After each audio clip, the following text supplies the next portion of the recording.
Welcome to the new AI widgets tutorials. This tutorial is about how to filter data for list view, tire view, table and tree view. For the list view, tire view and table you can use observable list filter. This script shows how to filter list view items by name using text from input field. Start method here filter created. It receives list view data source as the input list and the predicate to check if the item meets the criteria.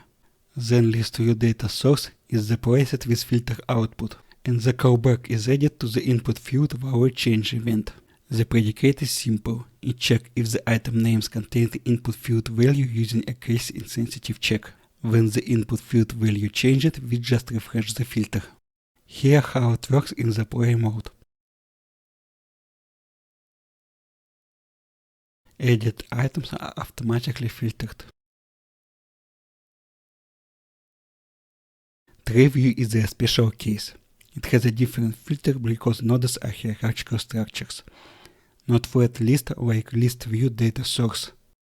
As you can see, script does not have a filter field. Instead, we have update node method that calls nodes filter. To use this filter method, we need to add using UI widget extension at the top of the script. This method enables the nodes is visible property if the node or any of the nested nodes meet the criteria. Otherwise disables it. The predicate is similar to the one used by the list view filter.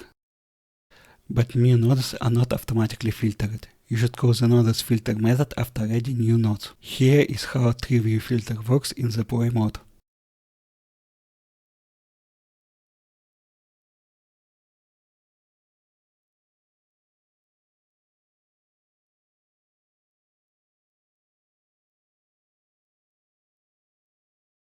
That's all. Thanks for watching.